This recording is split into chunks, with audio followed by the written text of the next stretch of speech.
It's the best movie in the world. I've seen that movie so many times. Dune was actually considered cursed. When Dune came out, they didn't really have the most popular star cast. And I think that that's part of this magic of Dune is feels like everything is glove perfect fit. There's a lot of showing, not telling, which I'm a huge believer in. In the plot, everybody is after the spice. The spice is the most valuable resource in the universe, but it's in the most boring, unremarkable location in the world, right? Finding opportunities that are unpopular but important, that's where the largest marketing opportunities lie.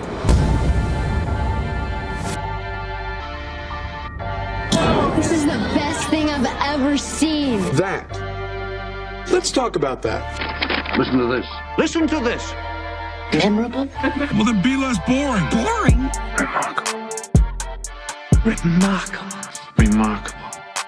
Remarkable. I'm Ian Faison, CEO of Caspian Studios. You're listening to Remarkable. This week, we're talking marketing lessons from Dune. There's something happening to me. There's something awakening in my mind. I can't control it. What did you see? With the help of our special guest, head of marketing at Storylane, Madhav, how are you? I'm amazing, man. Thank you for having me. Yeah, great to have you on the show. Excited to chat Storylane. So why the heck did you pick Dune to talk about today? It's the best movie in the world. I mean, that's why I've seen that movie so many times. I honestly feel so. I mean, I'm a huge science fiction fan, read a bunch of novels, read a bunch of books. This is by far one of the best that's been created, especially the new Dune movie is just so good. It's just a perfect masterpiece, and there's just so much learn from it. That's why I thought I'd maybe take that one up. Amazing. Super excited to dig into it. But before we do, tell us about your role at Storylane. Sure, yeah. So I basically run marketing at Storylane. Basically, sort of joined there about 2 years ago, and we were doing about 2 million in ARR. Right now, we are 10 million plus in ARR. And yeah, I've been at a bunch of SaaS companies Hubstaff and Bonsai and Close, and I specialize, I would say, in sort of early stage. So early stage is different for everybody. It could be 0 to 1, it could be 1 to 5. But for me particularly, it's anywhere from 5 million plus is kind of where I sort of love to join in and scale it up 10 million, 15, 20. And yeah, and that's what I'm trying to achieve here. Amazing. Meredith, what the heck is Dune? So I'll start with this. Dune was actually considered cursed, at least prior to 2021, which I'll explain. But it was originally a 1965 book by Frank Herbert about a boy named Paul Atreides. Do you often dream things that happen just as you dreamed them? Yes. And Paul Atreides is part of this noble family, and they take over this desert planet named Arrakis. And Arrakis is the only place you can find this super valuable substance called spice. And all of that lays a foundation for all sorts of environmental and political upheaval for the storyline. But we're talking about the movie, the recent movie Dune. And making this movie was this lifelong dream for the director, Denis Villeneuve, who's French-Canadian. He said, the full journey has taken most of my life. So he had read the book when he was around 13 years old, which is around the same age as the main character, Paul Atreides. Paul Atreides is probably more like 15. But he said, it stayed with me through the years. It haunted me. But he said, the stakes are super high when you're trying to recreate the feeling you're experiencing, when you're experiencing the story for the first time. He said, the risk of disappointing yourself is very high. And what I tried to really do, like an archaeologist, was to go back in time to dig, to bring back to the light those images that I had seen as I was reading the book in my early teens. So he's almost like trying to recreate this feeling that he had reading the book. Plus, and now here comes the curse part, Dune had a reputation for being unfilmable because of how complicated, dense, and multi-layered the storyline is. The author Frank Herbert incorporated all sorts of interstellar politics, cultural histories. He even invented languages. My father rules an entire planet. He's losing it. So it's super complicated. And there are also these super long internal monologues that are just so hard to show on film. How do you how do you show when like the storyline happens inside somebody's head, right? So there's a lot of that going on. So people are like trying to figure out how to make that work. So nobody could really make it into a movie prior to 2021. The first person who tried was this guy named Alejandro Jodorowsky, who's a Chilean-French filmmaker. And he wanted the movie to be like 10 to 14 hours long just because of how dense the storyline is. And who can blame him, you know? Who can blame him? There's so much going on. And the crazy thing that I thought was like he wanted people like Salvador Dali to be in it, Orson Welles, Mick Jagger, and the music was supposed to be by Pink Floyd. So there's a lot going on there. And that didn't happen. Like nobody wants to sign on to that project, regardless of star power. Ridley Scott tried to make a movie on it in 1979. That failed. David Lynch tried and succeeded in 1984. Well, the movie got made, but he famously won't talk about it now because it was such a bad experience. Peter Berg and Pierre Morel also tried in 2008, but it was canceled in development. So this is where the curse comes from. Like nobody can make it into a movie, but it wasn't until Denis Villeneuve took it on that it got made. And I think a few reasons why he was successful where others weren't was he decided to split the movie into two parts. So he's not trying to do the whole storyline in one. He also like simplified the storyline, and by simplified, I don't mean like he didn't dumb it down. He just tried to show as much as possible instead of tell and doing all of this exposition, which the other filmmakers did try to do. And then he was obviously able to leverage technology that previous filmmakers weren't able to make things like the sandworms feel really realistic and scary, while also filming in real places. So they filmed in the deserts of Jordan and Abu Dhabi.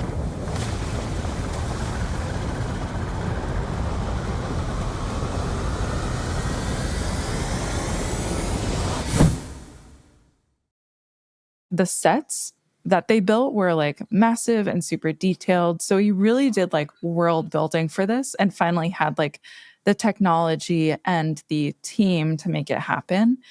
All in all, his movie, or we should say movies, were a huge success.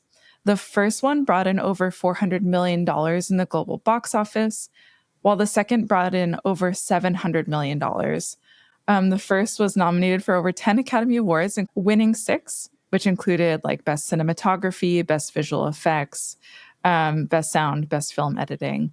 And a third movie is currently in production.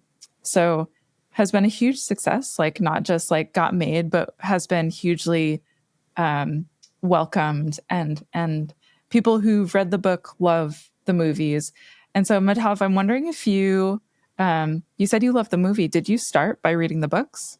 I did not. Yeah, I haven't. I think I came from so I got a lot of rave reviews about the first movie. So I just went in and I literally went in with very little expectations. I'd just seen the trailer, which was okay. And I saw it and I just went crazy about it. I was just like, I loved it so much. And then I think and I think there was like some bits of it, which I think I watched it second, third time to understand a little bit of the plot.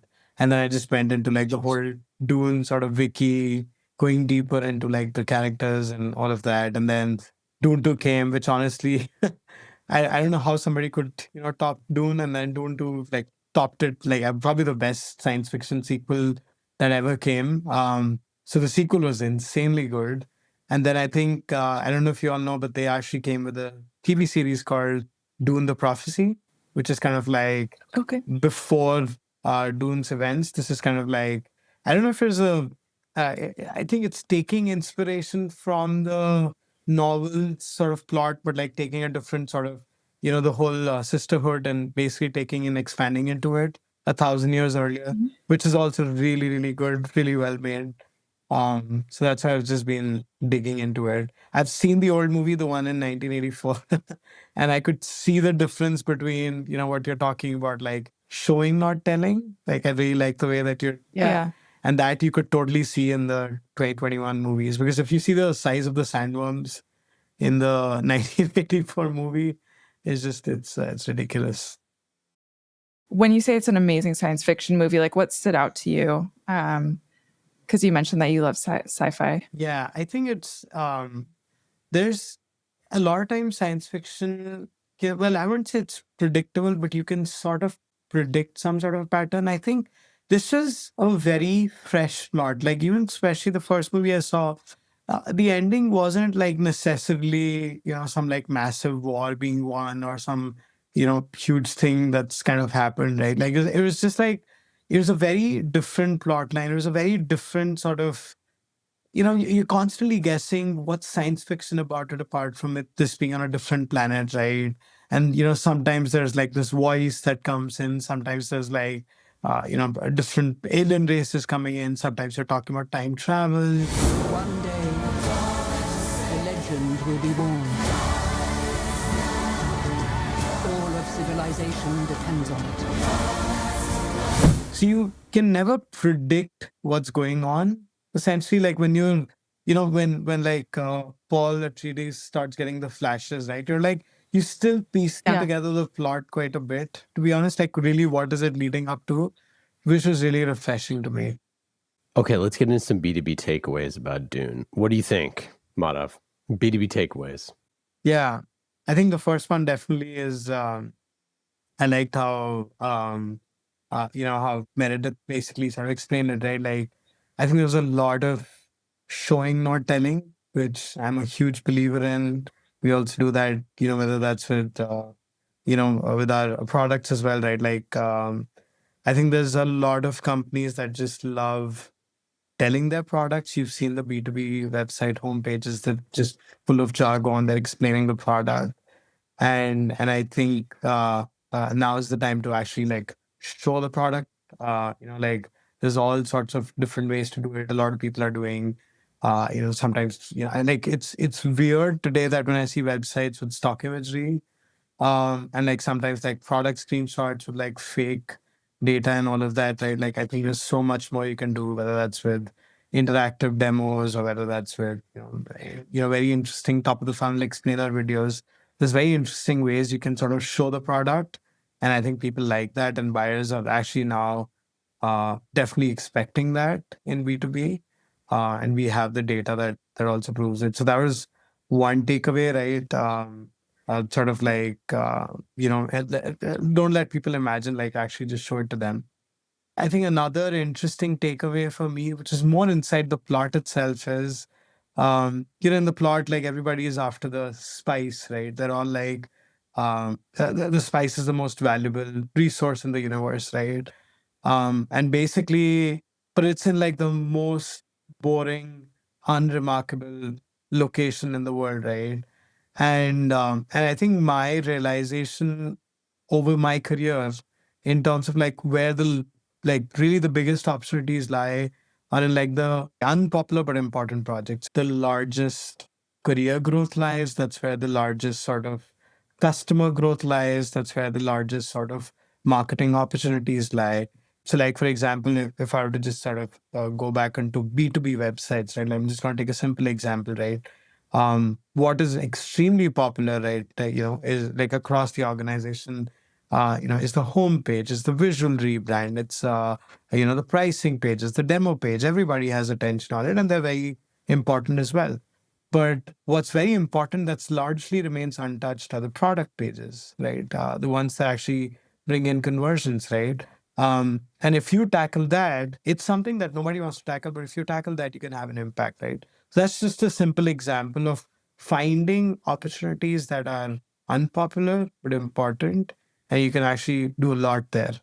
I think the third, uh, interesting takeaway is on the Starcast of Dune. So even though, sure, it is fairly popular actors today, right? But I think when Dune came out, they didn't really have sort of like the most popular star cast at that time, right? Like, I mean, these are up and coming emerging stars. Sure, they're super popular today, but it was that, right? And a lot of the, I guess, and I don't know. I mean, this is a personal opinion, but they're mostly like tier two sort of actors, and I think that also sort of added to the whole, I guess, mysterious vibe to Dune.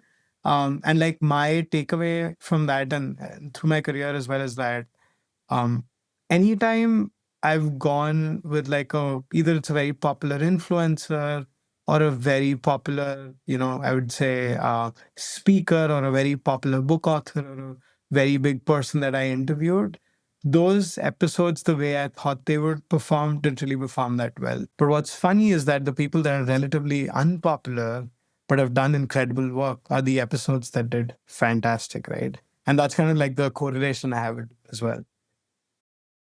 Yeah, so the talent thing I think is really interesting because I just think in marketing you need to sort of weigh your options when it comes to things like influencers or channels that are, really well known. Like for example, if you're going to go try to be on whatever, make a show on, I don't know, Fortune or CNN or wherever, that you just, that there's a premium that you're going to pay to be associated with the brand. And if you have money for that, you may or may not. If you have money for the big, top influencer, that could work or not work.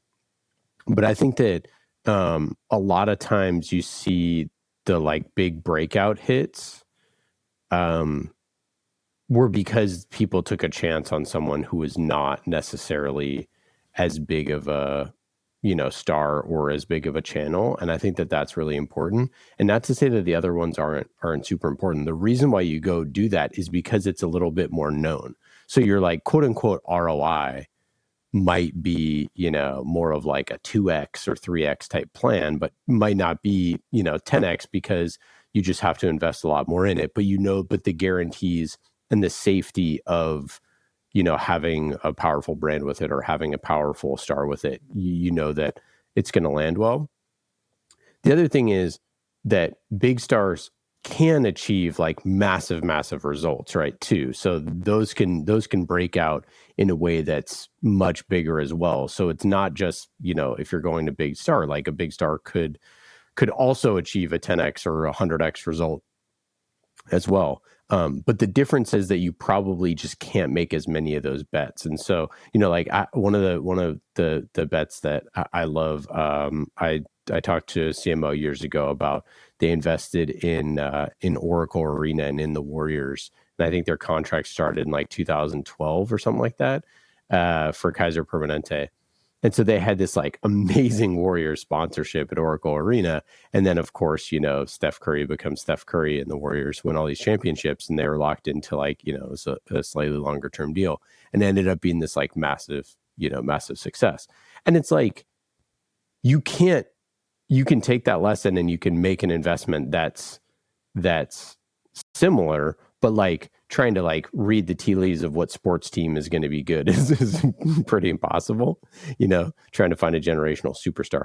But and I think they had the money to burn. But I think that generally trying to find the signals and just the belief that this person could be a star. I mean, like Chalamet, I think, is a great example of someone who like he was very popular for indie stuff, and he was a great actor. But like, is this guy going to be a superstar? Like a superstar actor? Like that's pretty crazy. Not crazy, but definitely like it was a bit of a stretch. Zendaya, I feel like she was already so known for Euphoria that like you really can't go wrong, and she's like the coolest person ever. So that's like I feel like that's an obvious sort of casting in retrospect. But again, it's still there were bigger people, I think. But either way, like she, I think was pretty clearly pretty clearly massive. And then you surround those people with Oscar Isaac and Batista and Javier Bardem and these people who are, again, like those are all like stars in their own way, but it's not Tom Cruise and Brad Pitt and like whatever, like you compare that to like what they did with like F1, like casting Brad Pitt, and everyone's like F1 would have never hit the highs that it hit if it didn't have Brad Pitt in it, right? So it's like that's the calculation, right? Is like, do you go get the super duper A-lister, or do you get, someone like Dave Bautista and Josh Brolin and Oscar Isaac, who have all been in multi-billion-dollar films in both Star Wars and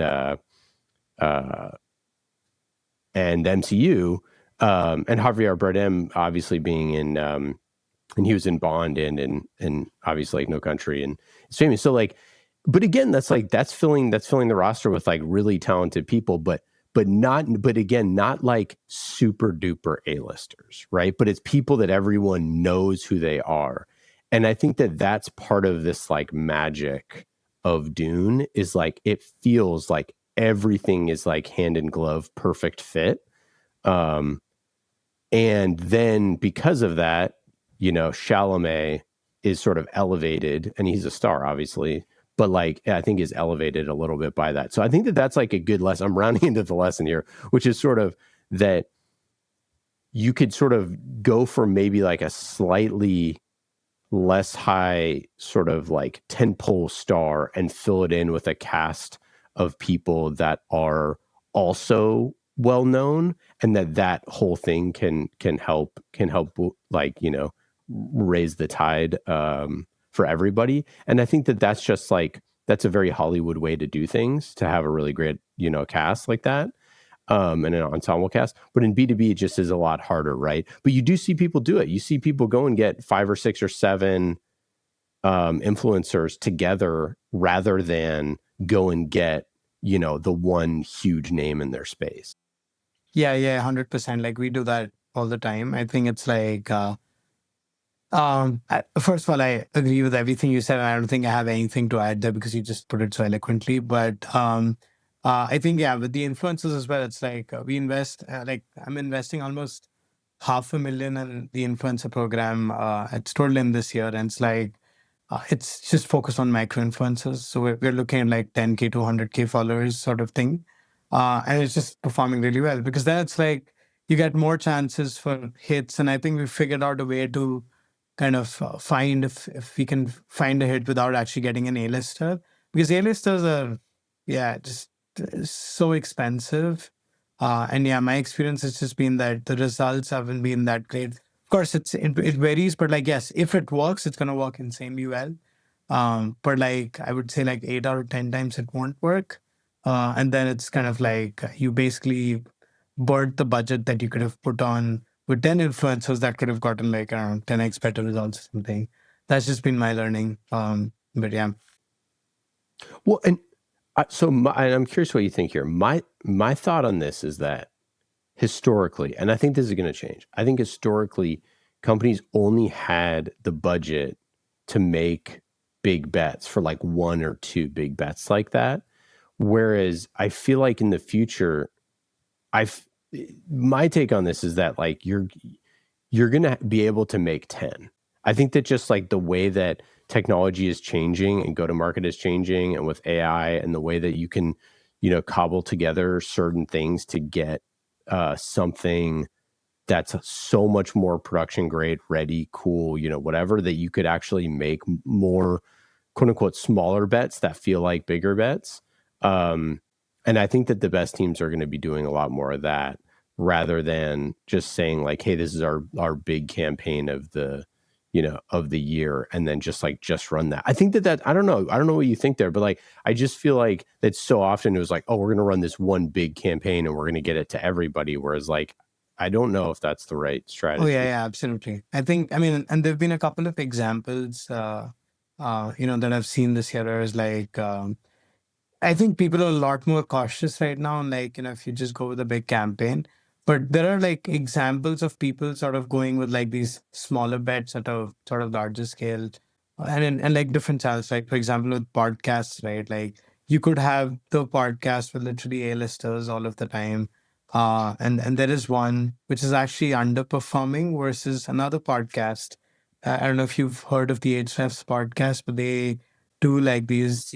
Yeah, what I like about them is they basically look for people doing sort of interesting works. They'll get the CMO of crypto.com, and they'll get the sort of, person who create like competitor to WordPress, and basically take stories of people that are potentially not talking too much online, but have amazing results and stories and experiences to share. And that podcast is doing so well. You should see the amount of reviews and all of that. Like, I mean, I think there are like podcasts get like, I don't even know the numbers, but like, I think 100,000 downloads per episode or something. It's pretty insane. Crazy. Yeah, So but like crazy. versus if you could have like literally the B2B, A players that you see on your feed, as your guests, and you would still never be able to achieve those results, right? So, yeah, I think it's just, I don't know, there's multiple reasons for it. I don't know if we can point out to one, but also I think it's just more like people also get tired of seeing the same thing. Like if you look at my LinkedIn feed, Yeah. or if you look at your LinkedIn Yeah. feed, it's the same 30 people that you and I see all the time, right? And it's just you get sort of sick of those people. So you got to get out of the bubble. And I think these content series are actually just trying to do that. So how do you pick those type of influencer campaigns? What do you look like? What are you setting up? What are the things that you're trying to do there for Storylane? Yeah, so our influencer program is basically the way we split it is there are like these, I would say, width influencers and there are these depth influencers. So the width ones, we basically try to find folks that are using humor or entertainment as a way to educate. And these are more for like top of the funnel awareness. So they basically go super wide. So for example, we work with this guy called Tom Boston. He's genuinely funny. He tries these different formats. He's very unhinged. And so we work with him to create like these very top of the funnel ads about like how the whole buying journey is broken and why the buyers go through hell buying software. And those ads do really well. We've been working with them for more than a year now. And like, a lot of our campaigns went over 1 million impressions basically. And and that's kind of like the reach that we're looking at with the width plays. And then there are the depth plays, which is more like playbooks, using our product, different sort of, I guess points of view and deep thought leadership coming in from customers or prospects evaluating, the platform. So ideally, these are either customers or like, adjacent teams of our customers or deep thought leaders in our space. And they tend to get less reach. And basically, the goal with the split is that the width will basically create this awareness about Storylane in the whole MarTech landscape. And the depth players will basically create the awareness that Storylane is a demo automation software and ultimately drive pipeline. So that's how we sort of split it. And ideally, the width influencers are generally harder to get because there aren't too many folks that are using humor in B2B. There's like maybe a handful I can count right away. So we try to be picky with the ones we work with and then like really try to sort of build like more long-term campaigns with them. But the depth ones are relatively, I would say, easier to get, especially because like we've got like 5,000 customers. There's definitely 5,000 companies, right? So out of that, there's definitely going to be some influencers in there. That's the way we've grown it. And I think right now we are currently working with about, I would say about 25 to 30 influencers on an average every month. And yeah, I mean, like we're using it to drive brand awareness. We are seeing a direct impact in the pipeline. Some big deals come in from certain influencers. So yeah. It feels like, is this something you feel like every company should be doing, or is it, or maybe not every company, but like as part of your content? Like, I mean, how do you even view influencer? Is it part of your content strategy? Is it part of an extension to your content strategy? Is it part of just marketing strategy? Is it more of a paid strategy? I mean, I know this, it's everything, but how Yeah, I do you think view it? it's everything, but primarily I put it under brand and I think mainly just I mean again, brand is also a very wide term. I think right now when I look at it, our brand is the single biggest thing.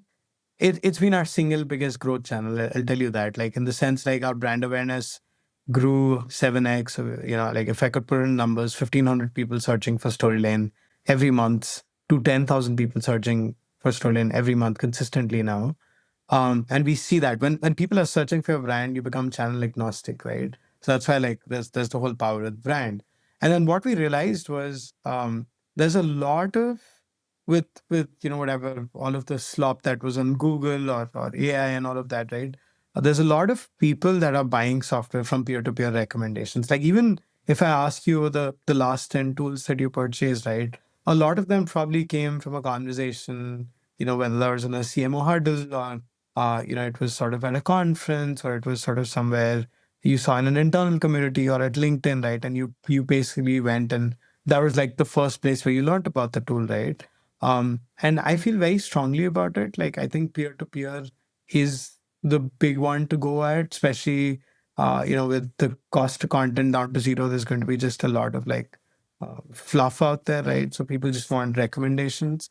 And that's where the investment in influencers came, right? Like that, how could we work with people who could sort of, basically give recommendations as peers, and I think to your question about should every B2B brand be investing into it, I don't know, but I think the way I see it is, where do your customers hang out?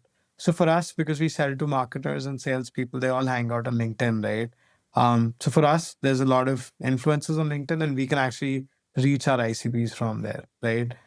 Maybe you're selling a productivity software, so you go to TikTok or Instagram, and there are creators in your ICPs that are hanging out there.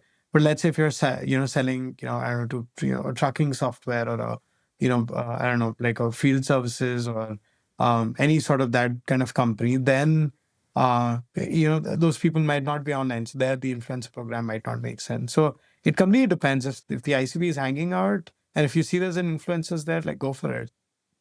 Zooming out, what's your marketing strategy broadly, and how does content Yeah, fit I in? think if I could put it, so one thing that I'm a big believer in is the power of pattern interrupts. In the sense that I think this basically came from a conversation. MarTech category is getting insanely crowded. So 1,800 vendors in 2011, 15,000 vendors right now. With vibe coding, it could be maybe 100,000 vendors, by 2035. So it's just going to get harder. And products are getting relatively easier to build. So your GTM motion is the only thing that can, help you stand out. Now, to stand out, usually what people ask is questions like, hey, how do we think out of the box? How do we think differently? And that's a very directionless question. That's what I've realized, in the sense like, where do you even like go from there? Like, how do you think differently? Like, what do you do, right? So, one way to flip that, what we did was, I started asking my team, what's a pattern in our industry or in our marketing or anything? Like, what's a pattern that we can interrupt? Because that felt like a very direction oriented question. Like, there are patterns everywhere, within marketing, within businesses, within websites, within your competitors, within your category. There's so many patterns, and if you can just find a good interrupt there, you can easily stand out and have a campaign that goes viral. And that's something that we've relied on very heavily from the start. So we're always constantly chasing after sort of like pattern interrupt campaigns, and that's why we've had like quite a few of these campaigns that actually went on to go viral. And then there's like a whole framework that we've built in, like inside. So for example, like the way I like label it inside in our organization is called FIBE, which is basically pattern interrupt portfolio engine. So basically, the first step is to identify the pattern. The second step is to find the interrupt with the right guardrail. So you can also have a pattern interrupt just for the sake of it. And this, like, for example, like maybe your pattern interrupt is you wearing a duck suit, in the center of Dreamforce. You'll get the attention. But is it on brand? Is it going to educate about the product? No, right? So got to have the right guardrails to find the right interrupt that can actually move pipeline. And then having a good portfolio of pattern interrupts. You can have pattern interrupts that can be very sort of large scale awareness, and you could have pattern interrupts that can be very like the width and depth concept I was telling you about. And that's how I think about portfolio as well, right? Like you need to have a portfolio where you have a healthy balance of width and depth. So you can not just drive brand awareness, but actually, brand perception and, I forgot the word for it, but basically, like associate that your brand relates to this software category. So drives into pipeline. And then the last thing, which is the engine, which is basically building it culturally in the company, right? Like letting the leadership and everybody know that why this is necessary. Because I think today in our world, sameness is risky. That's how like For sure. the most It's risky, the because most it's risky. like the worst that could happen with and that's what I see with all of the other companies is you start a new webinar series and 7 people sort of show up. You do a new podcast and like 25 listeners there, right? Like that's risky. So the worst that could happen if you go with a pattern interrupt sort of idea with whatever campaign you want to go is it's going to perform the same as your, if you would have not done that. And the best case scenario is just going to do insanely well, right? So it's a risk worth taking. That's how I sort of sell it. And that's kind of like the core of like what we do at Storylane's marketing. I love that. That's really cool. Well, yeah, what are some examples of some stuff other than duck suits that you've done? So an interesting one is, for example, when you think about conference clothes, right? You would see people wearing t-shirts or hoodies. That's the most standard common thing. So what we did was we created sort of a jean jacket with Storyline branding. And that's been one of the things that became sort of an interruption. Like there's so many people that come to us and like, that's such a cool way to stand out, right? So that's another sort of like, hey, hey, let us look good. Let's bring back jean jackets, jean jacket, denim jacket, whatever you want to call it, and then be a pattern interrupt. But that's like on a very small level, right? Now, another thing that we did was when you think about product explainers, there's, a lot of times it's like this really boring sort of like, hey, here's the UI, here's how you're going to explain the product.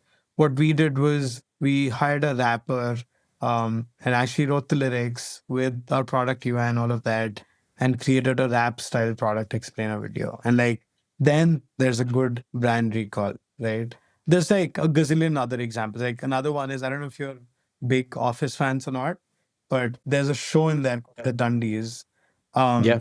And so we wanted to do this customer advocacy event, which is sort of like, celebrate our best customers, celebrate the best demo creators. And so we could have gone with something like, Forbes 30 under 30 sort of thing, which is very dry right now. Everybody's doing that, the best marketing leaders and all of that. What we did was we created this event called the Demo Dundies, which is basically fully themed around the office. So we had like literally like a full production crew in like the whole office setting with like, like all of our team members sort of dressed up as Dwight, Jim, Pam, and then host it as a full large scale event. And that's actually one of our flagship events of the year. There's like so much participation from it because it's like it educates a lot of people about our product, about our best customers, best demos, but B, it also attracts like this nostalgia crowd, all of the people that are Office fans, and then they're learning about Storyline.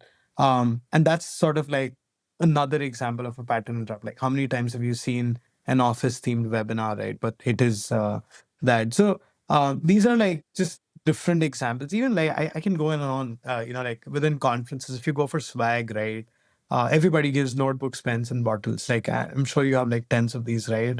You go to any booth, they're doing that, right? What we did was we started giving scented candles, which basically had something like smells like a closed deal, Again, just small things that can sort of increase that brand recall so that people remember you as like, okay, the brand that did something differently. Yeah. That's cool. I love that. Yeah, I did just want to ask more about sort of like content delivery and the stuff that you're doing there. You mentioned a lot of these influencers, which are delivering, primarily you're looking at LinkedIn influencers. What type of stuff is coming out from your main account versus from your people versus, from their accounts? Do you want it to be like zero click? Do you want it to be like, how heavily branded is it? What's your thoughts there on content delivery and format? I am of the opinion like everything's going zero click. Like there's no point fighting about it, and even attribution is just like it's just gonna keep getting messier and messier. So just go for a self-reported attribution. So I'm not that worried about the click strategy. And I think what we were very big on is we don't really care too much about the company LinkedIn account. I think this is an interesting conversation I had with somebody at a conference recently, which is like, there's such a big hype around having a mascot for your brand. But if I were to just ask you, let me ask you this. Do you know what the mascot for Salesforce is? Yeah, I know them all. Astro? Who do you need to know? I know everyone. I did 5 podcasts for Salesforce. I know every single mascot. I know some of their backstories, whatever. I was forced to, under penalty of death, under penalty of being thrown into the sandworms. Yeah, I think then you're the wrong audience. But like, I think like What you probably know the execs behind the companies more than the mascots, right? That's what, like with any company, it's like the execs are the people. Execs or certain individuals are the ones that are more known for. I can give you tons of examples of that. Even in, like, for example, HRS, right? Tim Solo is the main guy, right? A lot of people think he's the CEO of the company, but he's not, right? If you think of Gong, you think of Amitav, and if you think of Salesforce, you think of Mark. Like there's certain execs that you think about it, and I feel like execs are essentially the mascots. And I think so right now for us, we're pretty heavy on like exec being sort of like the main amplifier of the narrative. So basically, it's me, my CEO, and there's a few individuals in our company that have shown interest to sort of step up on that role. So we're sort of giving that role. But then overall, on a team level, we also like really sort of are big in employee advocacy. So we basically have like a whole LinkedIn culture baked in. We're like, we have clubs, we have, what do you call it, game leaderboards, right? We use a tool called Shield, which shows us, who's doing better. We've got, we have resources and GPTs and, people dedicated to sort of help all of the team members, right? Create LinkedIn content, just knowing that it drives more than 50% of our pipeline at this point. So yeah, that's our content game, I would say. Like it's all exec led. I mean, even like impressions wise, right? Like the algorithm gives preference to individuals to the company, but it also makes one like, if you think of it, right, like nobody wants to hear advice from a company page. They want to hear it from peer to peer, right? So it's 100% something we're going after. We've been going after that 2 years. It's a pretty mature program at this point. Yeah, we launched a new offering called Founder Brand Sprint, where we'll get someone's founder brand going like immediately within 3 weeks and create a year's worth of content for them, including lots of video, building out their YouTube channel, all that sort of stuff. I completely agree. I mean, it's so important. Founder brand is like, it's not some like silly catchphrase. It's not some like splash in the pan type thing. Like it's always been important. It's actually been important for a long, long time. If you think of like Henry Ford named his company Ford, you know what I mean? Like you go like on and on and on. Like there's so many examples. Actually the part in the middle, the fuzzy middle of American business history, specifically if we're talking, American business, that people went away from that. But again, but a lot of companies had the person's name who founded the company, Deloitte, and, you go on and on and on and on. And so I think it's actually really, really important. And we kind of lost our way a little bit. And maybe it's a silly, hokey phrase for sure called founder brand, but like that is what it is. And like if you have a strong one, you will have outsized returns. And it's so obvious because when your CEO does anything, it's the most impactful thing, right? Like they join a sales call, they talk in public, they go wherever. It's the voice of the CEO. Of course you should be focused on that. And I think that there's this sort of like modern sort of leader that was driven, that would, myself included, I'm guilty of this too, where you're like, I don't want to be in the spotlight or, things like that. And it's like, that's just, it's a losing strategy. That's what it is. So like, if you want to have a worse strategy, like your job as a CEO, why do you think public companies, why do you think the CEOs go on, whatever, CNN and all these places? Like, why do you think they do that? Like, yeah, they have to, they're public companies, but also the CEO needs to go speak for the company. Like, so, and now we have our own distribution channels. We can build out production engines. We can build out all these things. Like, you have to invest in it. You have to. Like, 100%. There's no choice. Yeah, I completely agree on that. Yeah, I think if you look at it, like Adam Robinson, that's another big example, right? I mean, he alone is sort of he's bigger than that. And I've actually worked at a company called Close, where like Stelly FT was a bigger brand than the company itself. And that was another different challenge to tackle when the individual brand is way larger than the company brand. So we had to like sort of bridge that gap a little bit.